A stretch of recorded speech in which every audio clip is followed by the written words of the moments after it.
Hi, I'm Rick Lobdell. Welcome to another episode of Concrete Mystique, the podcast. This show is brought to you by Epoxy Depot. Go to epoxydepotusa.com and check out all their great products. Today on the show, my good friend Ben Bass. Hi, welcome to another episode of Concrete Mystique, the podcast. Today, I have my good friend Ben Bass on the show. Thanks for coming, buddy. Absolutely. Thanks for having me, Rick. Now, I got a lot to talk about with you. I'm going to jump all over the place. Some of the things I'm going to bring up you may not see coming. But I always like to start the show with, when's the first time we met? Do you remember? The first time we met. Hang on, give me a second. I feel like it would have been at Bob and Leanne's. No. God dang it. Not even close. First trivia question wrong. Not even close. Not even close. And the reason why I ask that is sometimes I don't know either. Like, that's completely okay. I have a story behind that question specifically with you too, that we'll see how, it's kind of have my weird, quirky little things. But no, it would have been at least World of Concrete, if not Concrete Decor or, Decocrete. I think it actually might have been Decocrete, to be honest with you. It might have actually been Decocrete because you did that koi ponds thing, and I think that was the first. That was either the first or the second place. Did you go to Bob and Leanne's grand opening at DCI? No, I did not go. I only went to the birthday party. That's why I said that. Gotcha. I was like, there's no way it was a 60th birthday party. I did not go to the grand opening. Yep. I remember several times meeting at World of Concrete. I think the first time I met you out there is when you did that cool, stacked cube thing and it went up the wall and it was all different grays. I do not think that was the first time. I think that was the first time we started talking.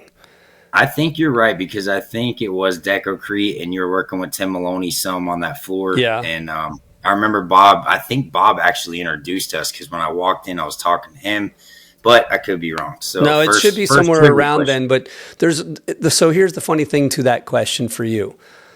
Sometimes I don't know the answer. Like I said, sometimes I have a big story, sometimes I don't. But coincidentally, what I don't think you realize is actually how many times we did meet, and you were busy with your own little, I hate to say it this way, but your own little clique of friends. Yeah. And I wasn't a part of that clique.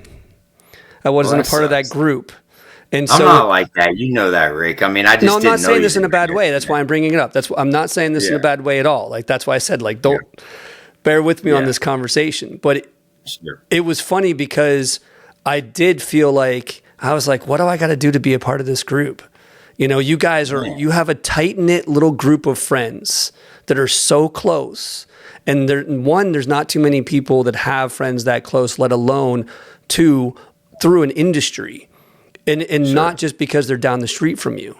A couple of them are, but some of your friends were not. And so I was like, how the heck are these guys so damn close to each other? I mean, incredibly close to each other. So you're almost finishing each other's sentences. You know each other's jokes. You got these inside jokes that no one else gets, And it was interesting to me. And I was like, why can't I be a part of this? And it took me a while to infiltrate that group, to be honest with you.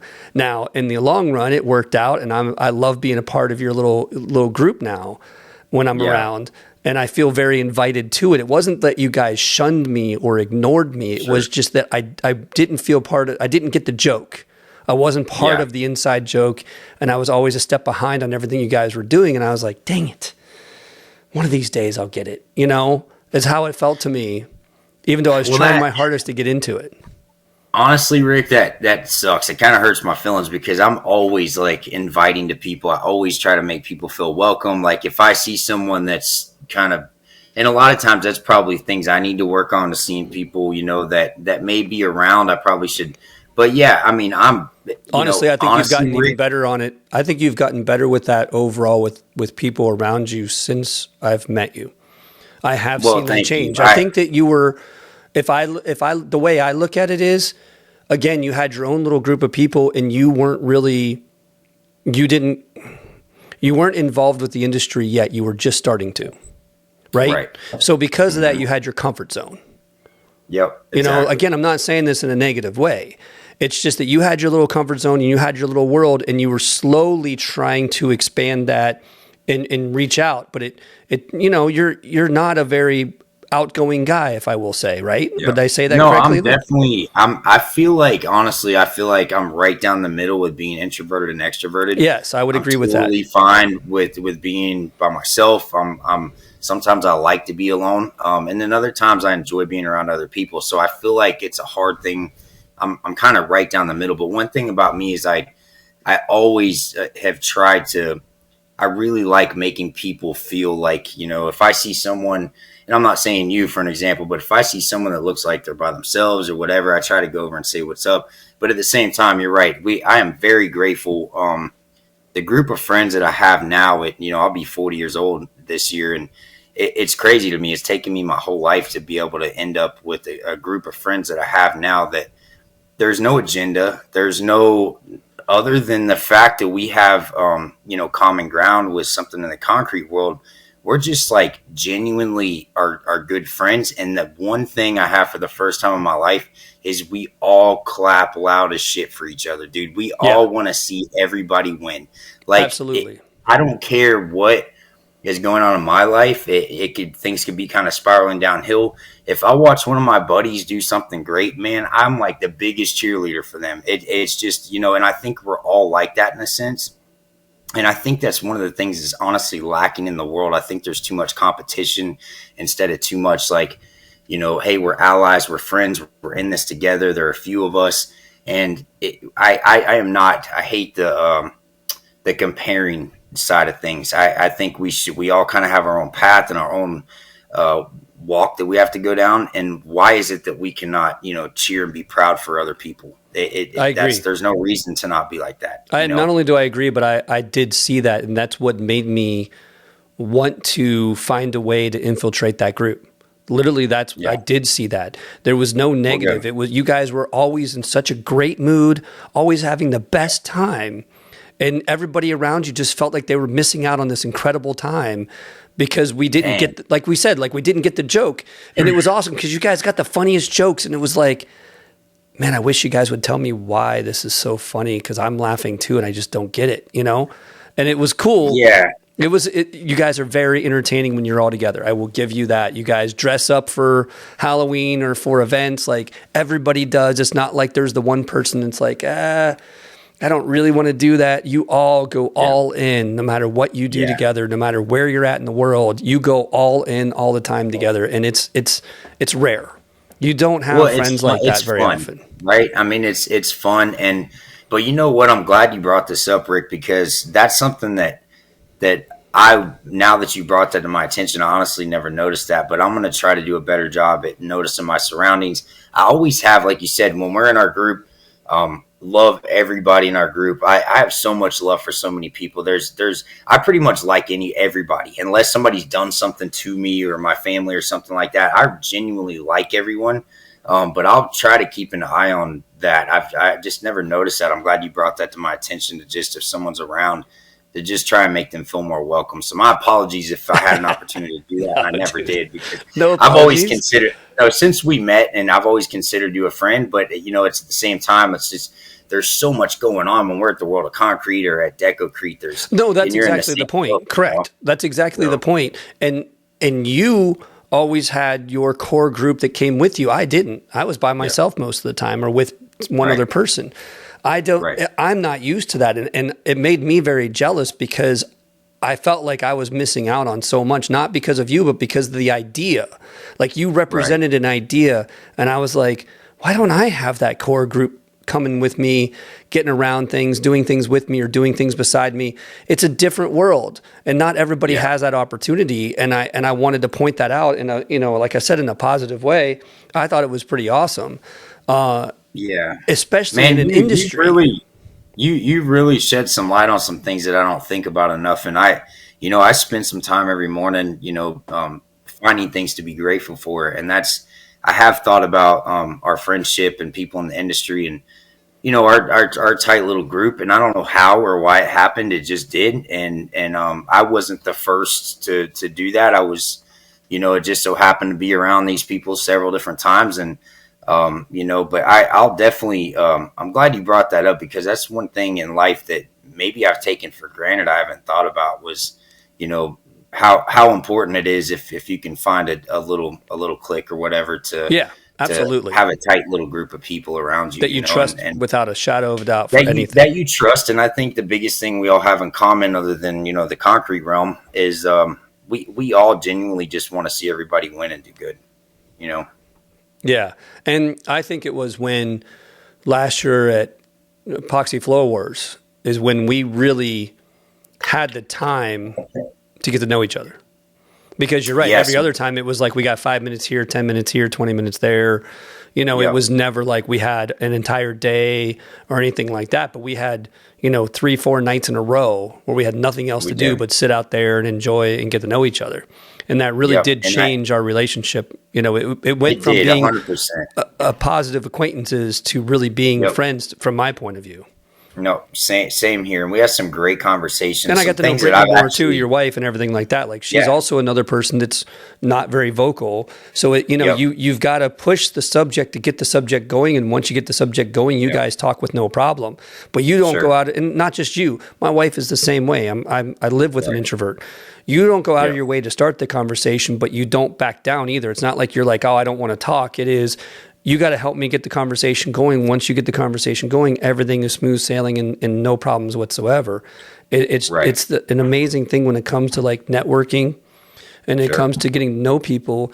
Is it's getting used to that initial way to break the ice, And again, that's why I even asked this question to start every show, to break that ice, to make you comfortable talking to me right now, instead of awkward going, where are you going with this? What are you doing? What's the questions going to be?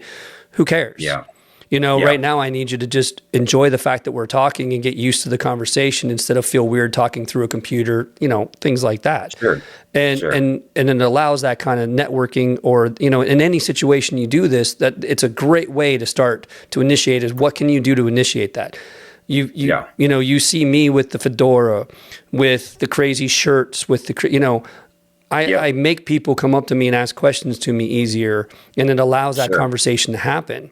And so, that's completely fine. That's how we got to know each other. That's how we got to get used to talking to each other, because it's not like either one of us are going to leave this industry and never see each other again and screw it, I don't want to be a part of this. We love this industry. Sure. We want to see what happens next. We want to see how big this is going to get. We want to have fun together. There's a bigger picture going on all around us, and we get to be a part of it. And it's amazing. Don't you agree? Yeah. No, I do, for sure. I love this industry, man. I had no idea, when I just started showing interest in decorative concrete and I had no idea there was a whole industry. I just thought it was some cool shit you could do with concrete or resins or whatever.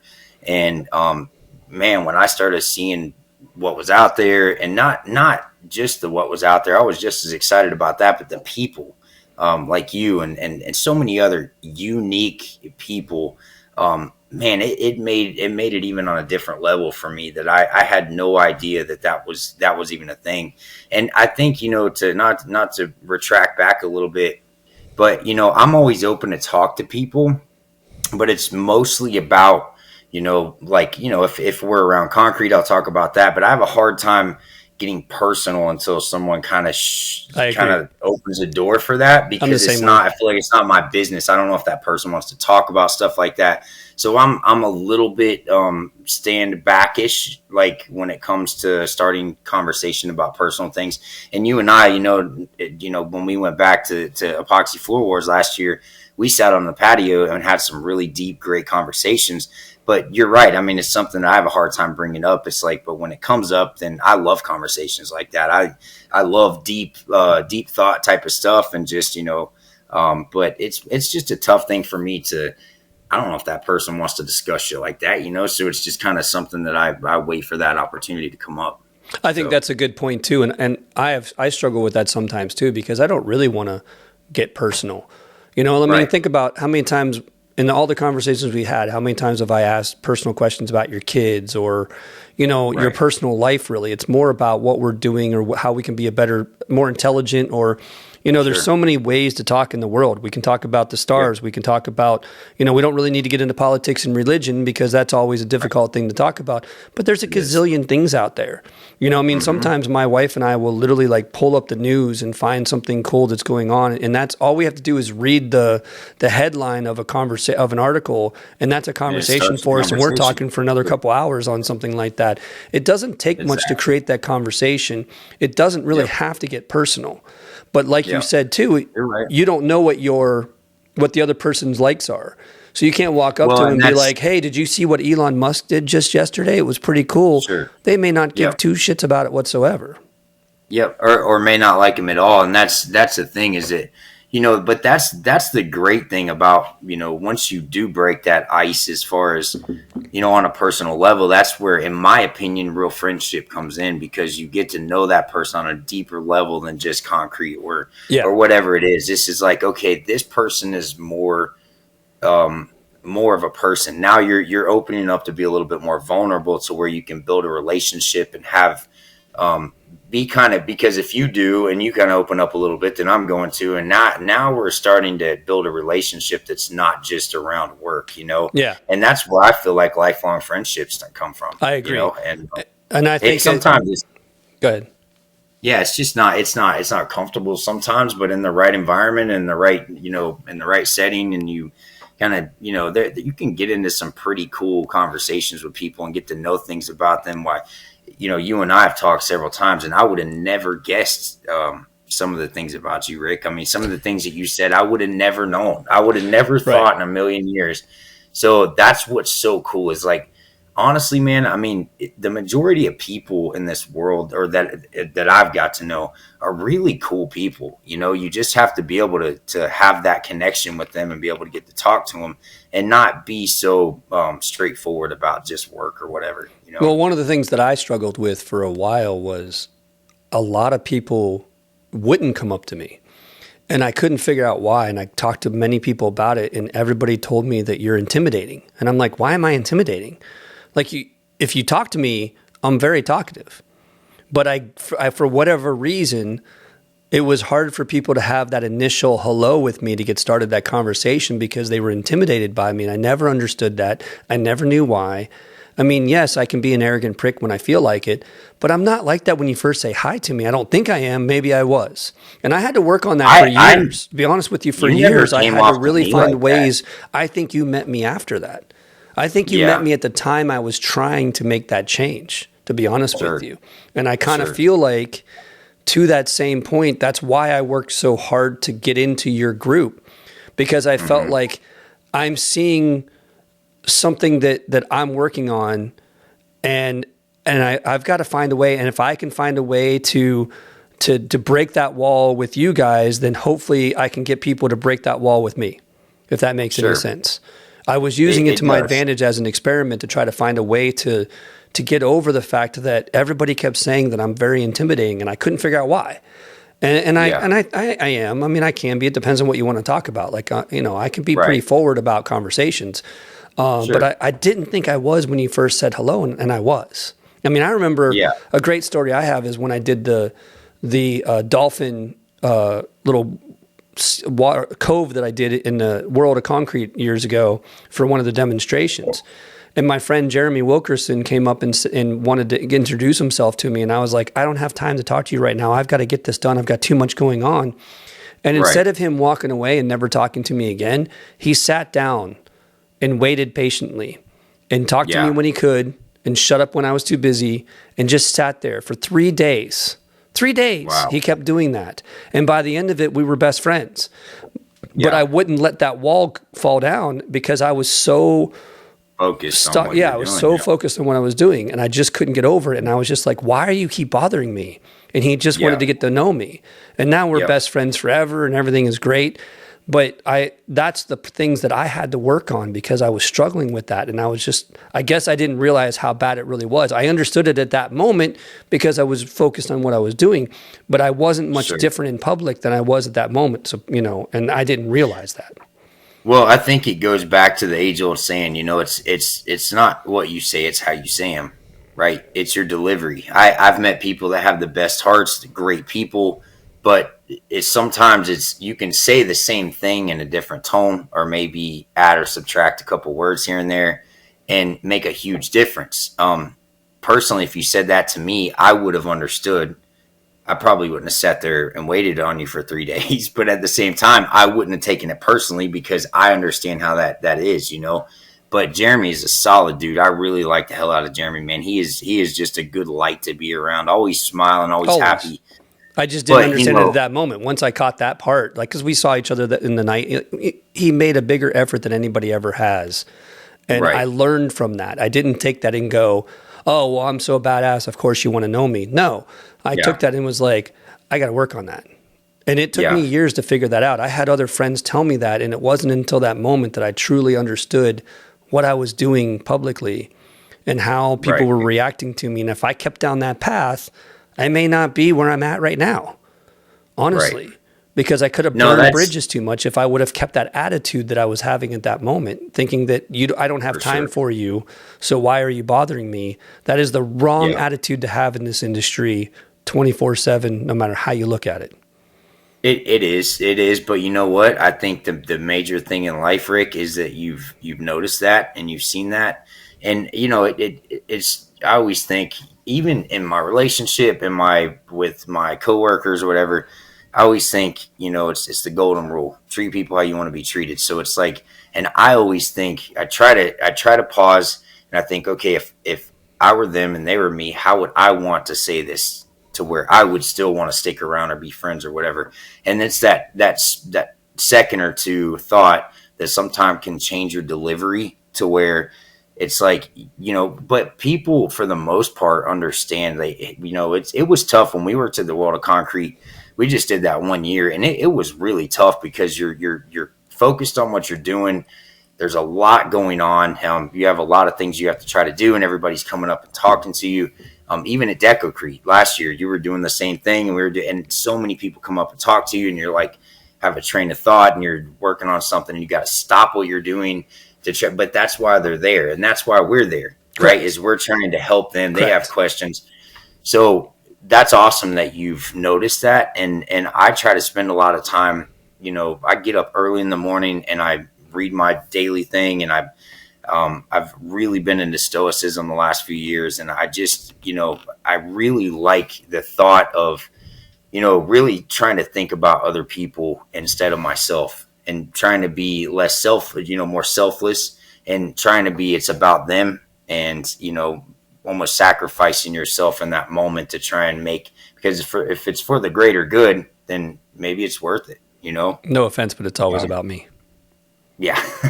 Well, but no, I think what you just said though, Rick, is that you are starting to see that, you know, there. Yeah, I know it was, but did you not maybe think that at a time? Maybe not to that extreme. To be honest with you, I still always think that. I always think that in the back of my head. I think that, and like you said, take those couple seconds. Upon first moment, I'm like, it's all about me, and then I go, stop. Yep. I can't think that way. Get that out of your head. Yep. Let's move on with, this is about everybody around us. It took me years of doing that, and having the close friends that were the ones willing to explain this to me and help me through it. Yeah. Because like we both know, if I had never changed, it'd be a whole different world. You know, I would have already burned many bridges. That could be a completely different conversation right now. And I enjoy that, you know, like you're talking about, there is that idea that we always have to find ways to grow. We have to accept that change is happening through age, through everything we're doing, through your business, you know, the changes you've made in your business over the years to be better at one thing or more involved with another, or, you know, you're enjoying the vertical, so you're going to try to sell more vertical. Let's do more, you know, things like that. You have to accept change, and you have to be willing to see it coming and open up about it and work on it. And if you don't, it's never going to work. Well, this is my personal belief. I mean, everybody has different ones, but I believe that everyone in the world that's born they're given one or two demons. Now, you can see that in a metaphorical sense or however, but I feel like it's something that each person has to fight and battle and try to conquer, and maybe not ever win, but maybe start to win more and more battles, whether that's addiction or ego or gluttony or greed or whatever it is. I think everybody is given one or two demons, and I think that we have to work on that. Things that you struggle with may come easy to me, and I may be like, Yeah. why does he struggle with this? I just don't understand why this guy's like this. And then shit that I struggle with, you may look at like, why would he even struggle with that? So there's this big misconception of like, there's this huge difference between all of us, and that, oh, well, he battles with this or struggles with that, so he's not really my type of person. But really, if it boils down, we all have struggles that we have to try to face and battle and get better at. So are we really that different?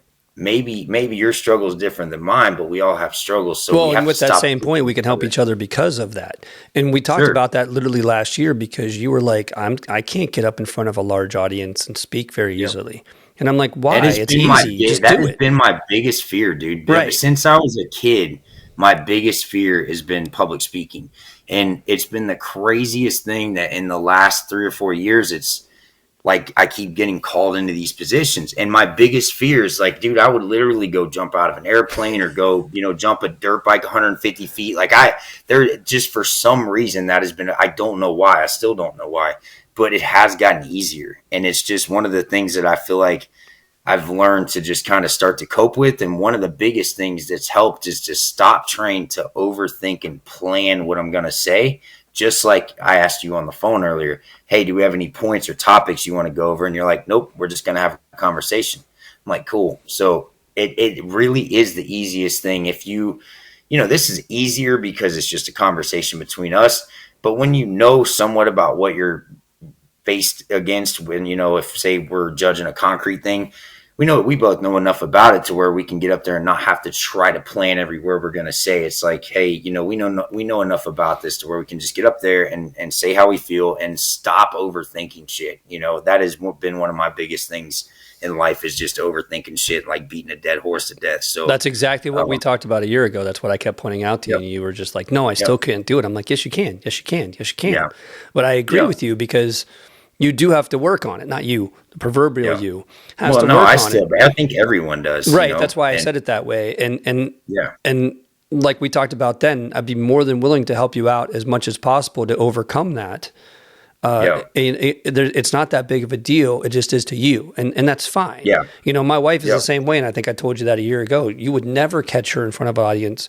She will freak out, and she's had 10 people in front of her doing a presentation and been nervous as hell. And I'm like, I've performed in front of thousands of people. I don't care. It doesn't matter to me at all. It's no big deal, Yep. And that goes back to things that are hard for you are easy for me, and things that are hard for me are easy for you. And I don't know why it's like that.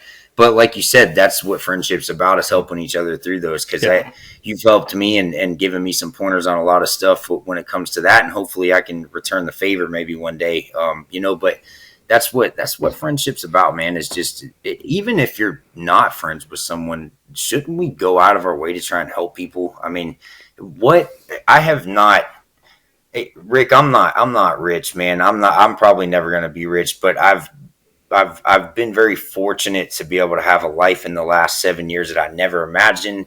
I've been able to get some of the things that I never thought I'd be able to have. And I will tell you, recently, like 6 months ago, I was like, I told myself from 7 or 8 years ago up until about 6 months ago, I'm like, well, if I can just get to this point, and then if I can get this and have this, I'll be happy. And I got to those points and I got those things, and it just one day like hit me like a ton of bricks. I'm like, this isn't what I thought. This isn't what I thought when I got to this point that I would be happy. And I looked around and I was like, I was wrong. And then I remember sitting outside and I was like, well, what now? Like, what the hell am I supposed to do now? I thought if I got these things, I would feel successful, whatever your form of success is. And I was wrong. So I've been, I spent a few months trying to figure out, well, what is it now? What is it that, obviously with me personally, maybe other people, it's not material things. and I'm back to almost square one. Like, what is it that I'm chasing, that I'm trying to find to be happy? And I still, at 39 years old, I don't know what that is, but I'm going to keep doing what I have to do every day and try to figure what that is. So I'm a little bit almost lost again, in a sense, you know. I think I can answer this for you. I think I can. I don't think that you will ever be happy. And I'm not saying this in a negative way. Like, this isn't a depressing conversation of like, well, what the heck? You, like me, make goals, reach those goals, and assume, okay, I did it. Well, now what? Yeah. For a minute, you will be happy. For that split second, yes. Hooray, I got there. I made it. It's all good. Now it's what's next. But then it's like, well, now I'm bored, or now this isn't enough, or, you know, I thought it was going to be enough, but now what? That's the whole point is, well, what's next? And you're in limbo right now trying to figure out what's next. And that happens all the time, you know, and then you got to figure out, like, you know, a great way to help with that is just to jot stuff down. You know, we all have notes in our phones. Just jot crap down when you're sitting there thinking about it, because what you also don't want to do is forget what might help you. You know, like the worst thing is when we're in the shower. It's the one time when you think of the greatest things and you get out of the shower and you forget to write it down. Yeah, wake up in the middle of the night and something comes to you, and no, you're right, man. You're exactly right. And maybe that's why they call it the pursuit of happiness, because it's a constant pursuit. It just doesn't stay with you. You know, it's, one of the things that I tell people, I remind people all the time, is there's no such thing as perfection. Yeah, it's a term that does not exist, and I think we talked about this last year, but it does not exist. It is a word meaning something that we will never achieve. And there's so many things that we're like, if I do this, life is perfect. No, it's not, because you reach that and it's not perfect, because you realize there's something better, there's something higher, there's something more. There is so you have to realize you are going to have that constant give and take of struggle about these things personally, and there's nothing wrong with that. The biggest issue that we all have is being aware of it. Like we were talking about before, it's that awareness of it. The awareness of me having an attitude, the awareness of you being an introvert and struggling with that and finding a way through that. It's going to take work, and there's nothing wrong with that. What else do we have to do? We should be working on things. You know, we should have goals to work on. That's the excitement of life. If you don't have anything to work on, you're going to get... How boring would life be, you know? and not just that, but I mean, to your point, if you know, if it wasn't a pursuit of happiness and we were always happy, would happy even be happy? There wouldn't even be a happy, you know? There has to be highs and lows to make life what it is, or you would just be like a robot and just emotionally like just static all the time, you know? So that's what makes life fun. And I don't know why I brought that up. I just thought, you know, like I said, you know, some of my past, and it was just crazy when I started kind of somewhat starting to get my shit together, and then it started kind of snowballing. I was like, all right, cool. I've got some goals. I'm going to go after them. Once I get there, I'm happy. And then this was just like a recent thing to where I was like, I have this shit. And I looked around and I was like, this isn't what I thought it would be. And so now I've had something to chase for so long, and now I'm back to square one. I'm not going to stop doing what I'm doing, but now it's like, the next chase. What is my why? You know, what is my why other than my family and my future? I've always been one of those people that I have thrived off. It's like, you know, friends, family, whatever. Please tell me you don't believe in me. Please tell me you don't believe that I can do something, because that is my biggest motivation. And that was one of the biggest things that kind of started me going. And so I've kind of lost that, you know, I don't really have that much anymore. So I have to search and find and try to figure out what it is and what my why is now, you know? So yeah, I don't know why I went down that road, but anyways, there's nothing wrong with it. Yeah. And yes, you've told me a little bit about your past, and I don't know how much you want to bring any of that up, but what I was going to ask based on that, when did you start getting into the industry relative to that past? You know what I mean? Like, how long ago was that? So, you know, when my dad was a concrete contractor, so I grew up around concrete. So you poured all your life anyway. So that's a different. Yeah. So I was a traditional concrete kid guy. As a teenager, I was already a good concrete finisher, but I had no idea anything about decorative concrete. And honestly, I didn't know anything about it until Facebook, until I started joining these concrete pages on Facebook. And I didn't even know you could seal concrete 7 or 8 years ago. I had no idea that was a thing. I knew you could put color in it, but I didn't know you'd seal it. I didn't know about stamping. I heard of it, seen it maybe walking around the mall or something, but I didn't think much of it. And I saw what people were doing on Facebook, and I was like, holy shit. And that was probably, so, I tell anybody that, when this comes up, but I'm a recovering drug addict. So I spent probably 15 years of my life that I was just full blown into opiates, and I was in and out of prison and jail and institutions and stuff like that. And so I got in 2015 I got put in a program, and it was like an outpatient program, but I was in there 2 years, and I had to call every morning to see if I have a drug test.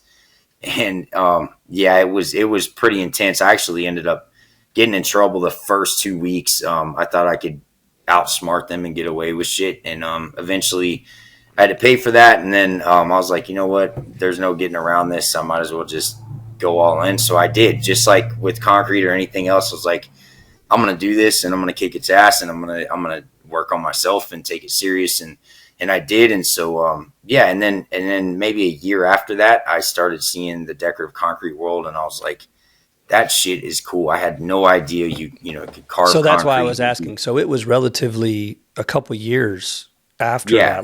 So when I first met you, you were just really, because we've known each other. Yeah. We also have to think back on all these dates we were talking about and realize how long we have known each other. It hasn't been 2 years. It's been I think 2018 was the first time I went to Decocrete in the world of concrete. Yeah. So about 6 years. Yeah. So it may have been 17. I have to, but I think 17 or 18, something like that. So, it's been a while, dude. And I very grateful to have met you. And like I said, I just had no idea the people that I would meet along this path, man. It's really been incredible. And there's really some cool people in this industry, some very diverse personalities, and just genuinely good people. Now let's talk about Epoxy Floor Wars for a minute. Okay. This has been such a unique journey that we both have been on together. And it's not just us. There's a group of us that have been invited into this little world, and not only invited into it, but like you had issues with last year going, why do I deserve to be a judge? You were like, I'm not good enough for this. I don't know why I'm here. And I had to talk you off that cliff and go, you're here because they asked you to be here. Like they wouldn't have asked you. There's no reason not to. And I do feel like I saw a completely different Ben this year than I saw last year. 100% a more confident person, more believing that I deserve to be here attitude. And again, not like my attitude, not my overconfident attitude, just that confidence that you had. You had a completely different confidence.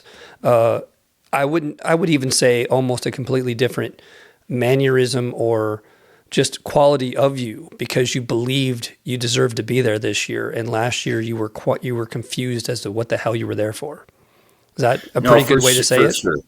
For sure. No, I think you hit the nail on the head, Rick. I mean, I just personally, I feel like I'm a pretty humble person, and I understand like my peers and the people in the industry, and I'm like, and I look at you and what you've achieved, and Bob Harris and Rebecca Fiscardo and Isaiah Pride, who was on the judges panel this year. And I'm like, man, I haven't done shit compared to you guys. And I just felt like I was underqualified to be in that position. But I understood that they asked me for a reason, and whatever that reason was, we've all talked about this. We were called there. We had a job to do. And I think all of us take our work seriously. Yes, we do. So, we do. I mean, to a point to where there's no bullshit. Like we are dead ass serious about what we're doing, no matter if we're on the project or whatever our role is. And that, in our case, it was being a judge. I think we took it as serious, and we had a job to do. And aside from everything else, we had to be. It was a hard thing. I don't know if you remember much last year, Hell but I do. It was a brutal thing, man. It was. it sucks. It's not fun, No, it's not. But Too but much at the is same riding time, on your decision. it It's is. it's And a lot to there's a lot of weight to what yep, was given to us to make those there decisions. There was. for sure, And for it's sure. even worse when, just like you would expect, there's tears when it's all said and Yep, done, because yep, we are changing somebody's reality by making those yep. decisions. It's incredibly intense. It is, and it's not fun. But aside from all the emotional stuff, we have a job to do, and that's just what it is. Is just to give our honest opinion. Now, it sucks because I got approached by several people asking all these questions about the judge and stuff, and almost like no one ever said this to me, but a couple people approached me almost like it was like rigged or some shit. And I'm like, bro, do you realize like we didn't even know what the scores were? Like we were called there to score on this curriculum all these different things, Right. right? Like prep work and this and this and this and this and this, and we just had to score it.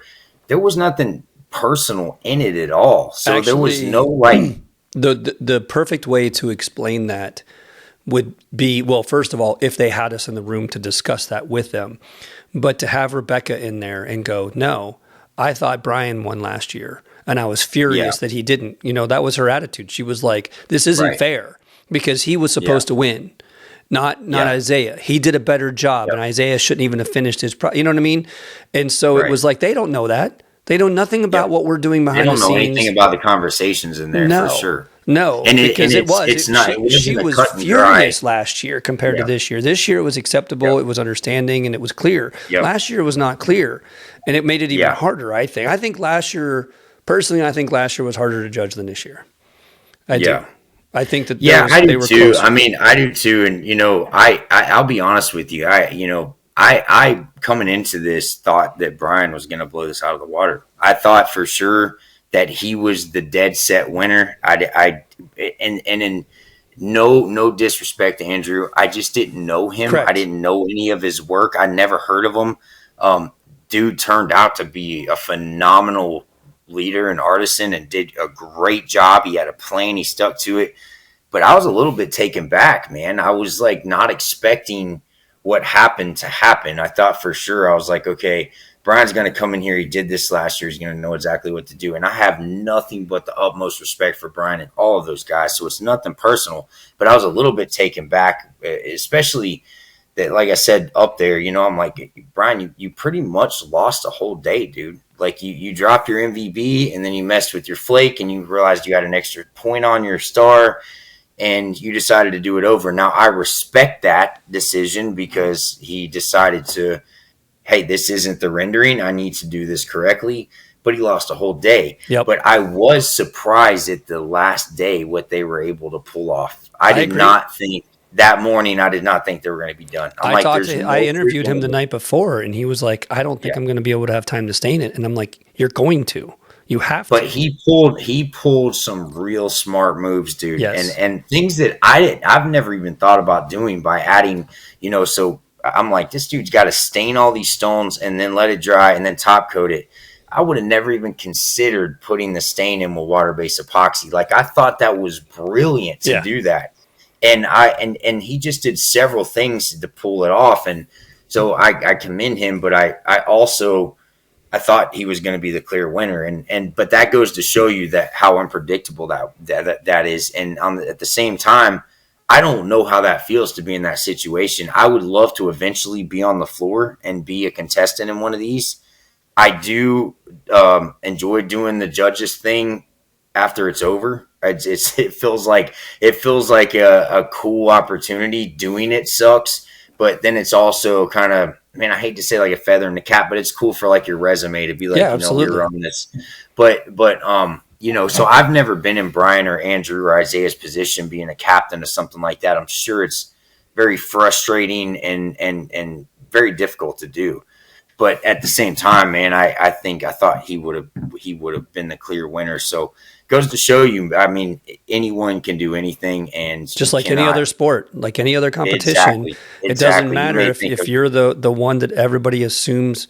It really doesn't matter. There is no rule. Yep. And last year, Isaiah was the one that was supposed to be the automatic winner, and he won by the skin of his teeth. I mean, just as barely you could win a competition.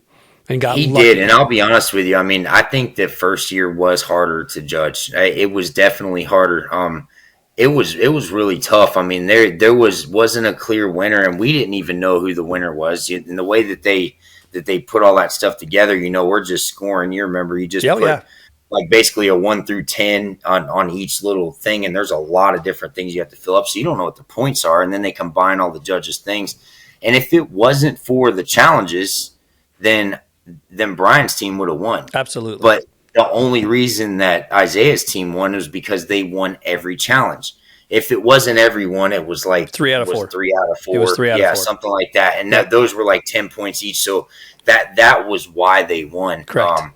But yeah, I just didn't. I had, like I said, I had a couple people say some stuff to me about it being rigged. It's like, bro, come on. Like, I have no reason to be in. I have way more dignity and integrity to be like, okay, I'm going to go in here and set this shit up. If this is rigged, so is The Voice, Dancing with the Stars. I mean, come on, dude. Like it's a competition. People can actually do things and be honest, and there be a real winner. I feel like when people bring up like, the fact of like, oh, this was rigged, it was set up. It's like, well, just because you would do that doesn't mean other people would, It could actually be. So, it was a frustrating thing, but I think you're going to have that regardless. Of course, you're going to have people that are always going to be like that. And, but like I said, nothing but respect to everybody there and the whole Epoxy Depot thing. I mean, they've worked their asses off, and I honestly think that this year was better than last year as far as the content for the show. And I think next year is going to be even better. I think they're just going to learn and get better and better. And I could see this turning into something really, really awesome, even as far as people outside of the industry having interest in watching it. Sure. It may take a few years, but I also think that there's a lot of potential in it. I agree. And I mean, I can't get over, like we talked about last year, I can't get over that we're a part of it. Yeah. It's an honor. Very, very cool. This is not something that I'm going to like, just like we were talking about earlier with ego and attitude and all that. I don't feel like I feel like I deserve to be a part of it, but I don't feel like, what's the word, that they couldn't replace, whatever. There's so many opportunities. Why us? Yeah. And I'm never going to let that go. I'm not going to sit there and go, well, now that I'm a part of it, I deserve to be a part of it and I have to be a part of it, or no. If we came in there with an attitude, we'd be gone and we wouldn't be there next year and stuff like that. There is something to be said about it. There's a major respect that we have been given, and we have a major opportunity to hold up to that expectation and that respect and make it what it is and what we have made it. And I think it's huge. I mean, it's a big deal to us. We're, even if this thing never gets any bigger, even if it never gets to where they want it to go, so what? Yeah. It's still out there. It's still on the internet. We still did it. People know, what we did. There's a respect that everybody's talking about it. It's always going to be there for us, and it's never going to make us look bad. There's nothing but positive about the outcome of what we've done and how hard that was to do. And, like I said at the end of the show this year, bring it. If you think that this is easy, if you think that you can handle this, then you better step it up, because, not very many did. And no one wanted to take on Brian. They were all intimidated by Brian. No one wanted to take him on after the first year. And I'll be honest, I would be too. But and it's not that I would not love an opportunity to do something like that. I tell you what, Rick, I've already talked to a couple people with this new the new way that they're going to do this, and with the teams, when you make your own team, and you can build your own team, and you talk about, dude, when you can work with people that you've worked with before, and their strong suits, and they would focus here and you would focus there and I would focus there. dude, you talk about having a savage ass team, because that's the thing with Floor Wars, and it's great in that sense that a lot of these guys have never worked together. But when you can build a team of people you have spent countless hours on jobs with, and man, it's going to get interesting. That is for sure. And I've already talked to a couple people, and I'm not so sure that I would want to do it this year coming up, and I want to see what happens for next year and see how this works. And I also enjoy being on the judges panel. I like I said, it sucks in the moment, but it's also a great thing to experience and be able to go through. And for several reasons. For one, for my career, I think it's great when people in your community see that you're involved in the industry on a national level, that especially doing things like you and I have both done and try to get into the high end realm of the decorative concrete thing. People with money, they want to see that you're involved in stuff like that. I think it helps, sell 100%. Jobs. No, it does for sure. But, at the same time, I would there. The other thing is just, it's just, I mean, you look back and you're like you said earlier, you're like, man, we were a part of something that who knows if it's going to continue or not, but how many people can say that they were able to be a part of something like that, So anyways, yeah, well, I'm excited for them to see. I think they have the right people behind them, and I think that they're picking good contestants, and I'm looking forward to this next year. And when Isaiah called me and he said, what do you think about being a judge again? And I said, man, honestly, I said, I'm pretty surprised you called. I just assumed they were going to find new people and just switch it out. So I think that they know that we're genuinely good people and we're honest, and I think that's what they're looking for. And I think it gives better credibility to the show if they're consistent a little bit on that. Changing out two guys like they did this year was fine, especially when I switched. It's not like I left the show; I switched to a different role. It sucks that we had lost Bob, and maybe we'll have a chance to get him back, and we'll see. Because I do believe that, when you think about other shows that you can use as a reference to what we're trying to do, to have someone like Bob as like the head judge, I think would be even more credibility to it because of everything his background, his notoriety, his everything. I think it would be even better if he was always the head leader of the judges in a way, and the one that you guys are even like following and, as you go and as you make your decisions and everything like that. I don't think that that's a negative either. I think it would be cool to change out a couple judges like they did, but I would keep the foundation as much as possible. Right. And I thought the same thing too, like with this new show next year, I was like, that's very tempting, especially when it's a $50,000 win. It's not a joke. $50,000, yeah. That's a lot of money. That's worth your time. That's worth the investment for your team. But then I look at it the other way and go, yeah, but look at what I'm doing for the show. Like, I'm not giving that up. And I thought the same thing, as much as I would like to be, and I even talked to them. I think we talked about that last year, and it would suck. It'd probably not a good idea for me to even mention this, but how cool would it be to, at some point, maybe even 5 years from now or 8 years from now, whatever, have a judges like, where you have the judges or the commentators build a team and then them go have a competition. No, Brian brought that up. He brought that up, and I don't know if it was in the podcast we did together this year or just in talking.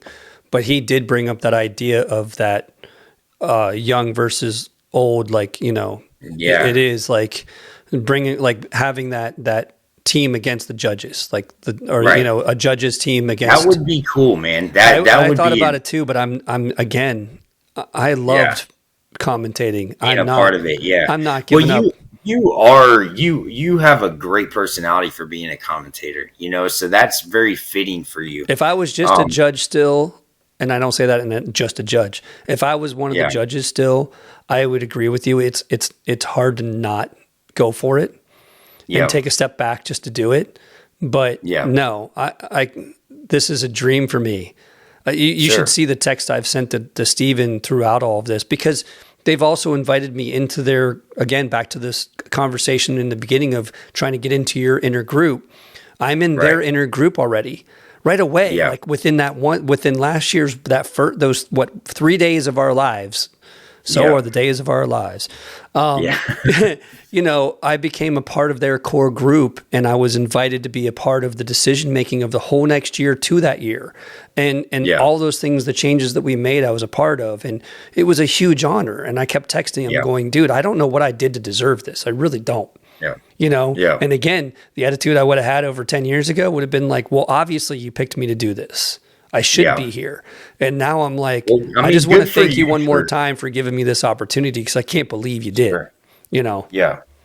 No, for sure, man. I mean, and I think Steven appreciates that, and I think he looks for that in people. And so you bring a lot of stuff to the table, Rick. I mean, the things that's one thing, you know, like you and Bob and, you know, Rebecca still is in the field and still, you know, does some incredible things. But, you know, I say this to Bob all the time. I'm like, man, you need to post some of your older projects on social media. And just like you, I know you do every once in a while. You're not as consistent at it, you know, and I know you have other stuff going on. But it's cool to let the next generation see what was going on even that long ago, or even, you know, 10 or 15 years ago. All the cool shit that was being done with concrete. Well, that's the great thing about memories. That's why I'm always posting my memories. Yeah. I've talked about that with a few people. Those, and you know, but I think as you know, I know you're not up close to Bob, but as it seems like with age, it seems like less draw to want to. There's what, like, why, you know, I think Bob is kind of at that point, is like, I don't really have anything else to prove. And I don't want to speak for him, but I feel like he's no, I agree with you on that. And I also disagree with him. And it's not that he has something to prove. It is that I think it depends on, I hate to say it this way, and I've talked to Bob about this too. I think it depends on your personal ego. Yeah. I want to stay relevant for as long as I possibly can. You know, I'm no different, and I will fully admit to everything. And I've made this joke with even Epoxy Depot when I was talking about becoming the commentator and knowing that I was going to have more screen time and everything like that. I'm like, no shame. Of course I want that. You know, yes, I want to be that actor. I want to be that person. I want to be in the face of everybody. I want everybody to recognize me. I want to be global. Right. I want it all. Yeah. Of course I want it all. Not everybody wants that. And I don't know if Bob does or not. You know, I've talked to him about it, but I don't know if he really does. I just don't think he cares as much anymore. You know, he's 63 years old, and I think that that's not important to him and it used to be, because we've had this conversation to where, like you said, you know, you want to stay relevant. Well, I feel like I'm trying to still work on becoming relevant. And I'm just like him and I have talked about this, to where, you know, he always tells me, he's like, you remind me so much of me when I was your age, and I'm pushing to be someone, you know. I've never really been someone, so I'm trying to finally bring some value to the world and me and my family, and it feels good, you know. I mean, to be, you know, somewhat noticed in some shape or form. But I think Bob has done that, and he's past that, and he doesn't care about that anymore. But here's the other side of the coin, is it's not fair to everyone else. People that are my age and younger it's not fair to not be showing the stuff you were doing 20 years ago. That with the mixed media that has become so popular as of the last few years, he was doing this shit 20 years ago, right before it was even a thing. You know, combining overlays and epoxies and exposed ag, and I mean, such cool projects that, you know, 20 something years ago he was doing this stuff. And so, if you attend one of his trainings, he'll show some of his pictures, and it's just like your jaw's on the floor. Even the stuff that we're having opportunities to do today. And I think back then, and I think back to, you know, the trainings, you're going up to teach one next week, right? Yes. And so, you know, you guys didn't have people to learn from. You had to go through trial and error. And so I think back to all these oh shit moments, to where, you know what I do? If I try everything I can, or think of everything I can, if I don't know what to do, what do you think I do? I get out my phone and I call someone like Bob or you. And I'll call and be like, hey, this is going on. What can I do? Well, just do this, this, and this, and I'll do it, and it's done. And I'm like, how the hell did you know that? And it's like, well, because I didn't have anyone to learn from. So I had to figure it out. I had to try all these different things. And then I finally figured out what worked and what didn't. And so there's just a different level of respect from, I hate to say a different generation, but like myself to, Bob and you and people that had to almost the originators of this path that we've all, started on and that you guys have taken and widened for us and made it a lot easier. Yeah, no, I see. And that part is where the conversation changes with me to, I don't even really understand what I've done. Yeah. I don't understand.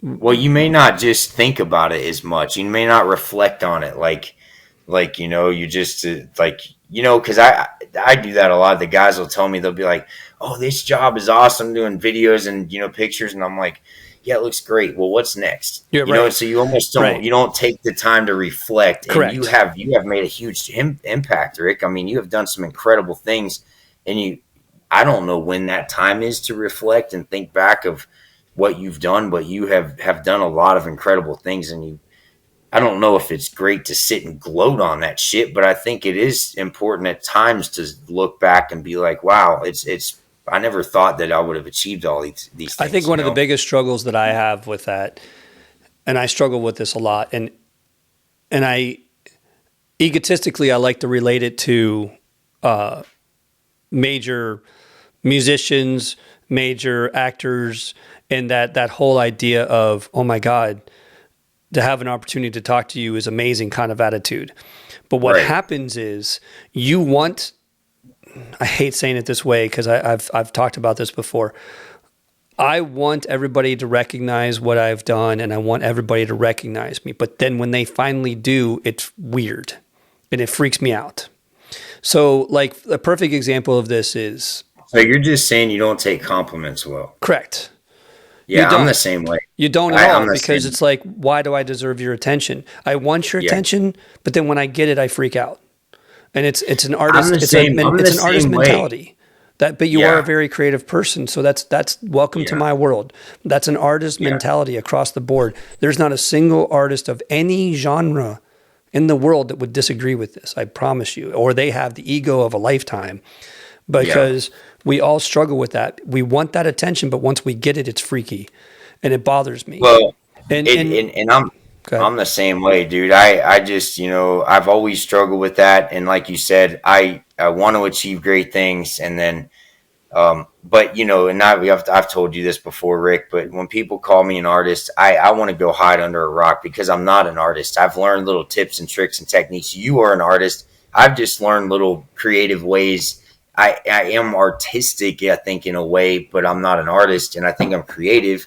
But at the same time, you're getting there. People are like, you're an artist, blah blah blah, and I'm like, God, I just don't know what to say, and it's like, and then it's awkward just being like, well, thanks, but I guess I'm what else? That's what you say, like that's it. There's nothing else to it, But you're right, it's kind of awkward, especially when people keep complimenting you. Correct. And it's like, thank you, I appreciate that. And what else do you say? It kind of starts getting a little strange, But what happens to me is then I go home that night and I'm like you were talking about earlier, you get that satisfaction.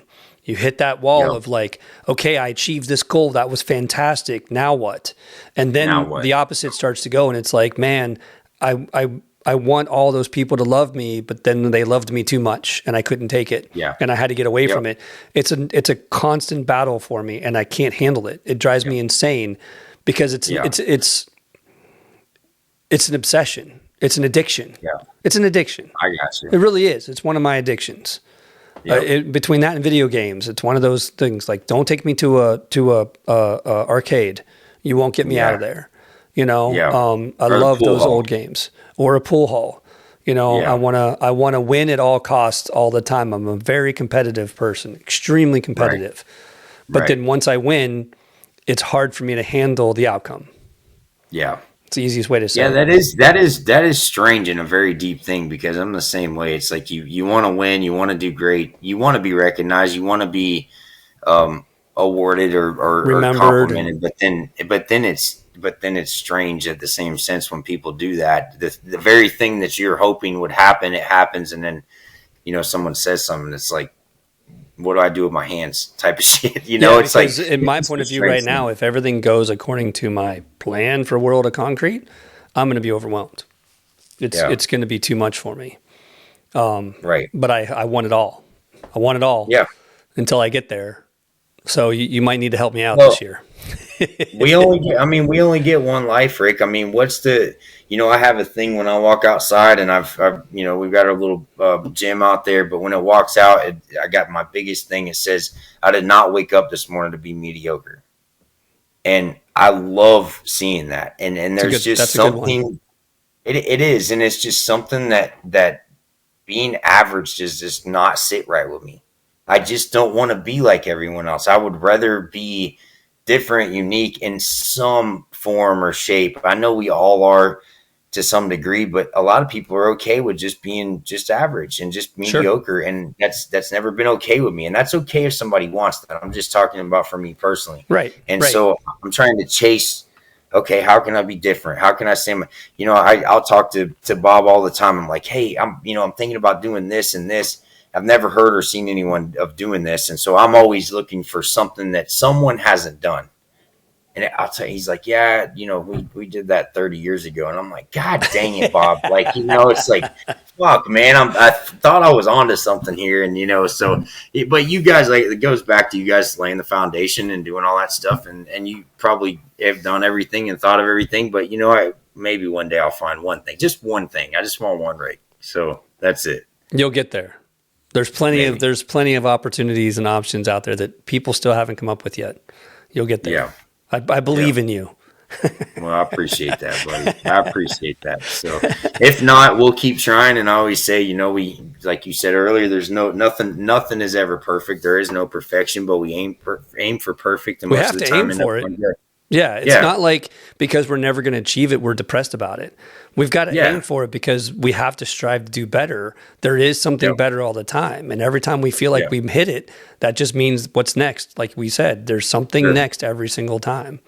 Well, and if you aim for perfect, you aim for perfect, and most of the time you'll end up on good. Yeah. And good is good. And good is good. That's good. So, well, awesome, I really appreciate your time.